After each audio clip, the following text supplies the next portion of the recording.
The message that Ed Miliband wants to get across is obvious. He understands the pressure on young families. With his wife and children in tow, he arrived at conference to make his argument to the public.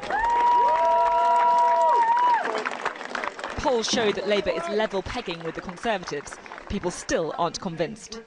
Abolishing the bedroom tax, strengthening the national minimum wage, childcare there for parents who need it.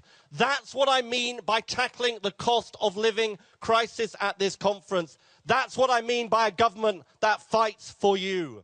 Labour wants to increase the minimum wage, but only in profitable sectors. A cleaner working for a bank could be paid more than if they worked elsewhere.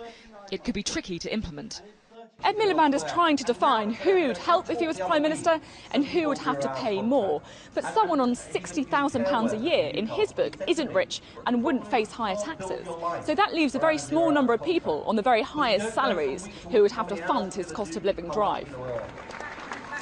Mr Miliband, how will your policies work if there's no new money that you're pledging? At Labour Women's Conference, support for working mums went down well. Ed Miliband wants schools to offer childcare, such as breakfast or after-school clubs, from 8 a.m. to 6 p.m. To at least start providing the childcare that parents need. But there will be no extra funding provided. Mr Miliband, how are you going to fund your schools policy? Fantastic to have a very personal. It's something that teachers are also asking.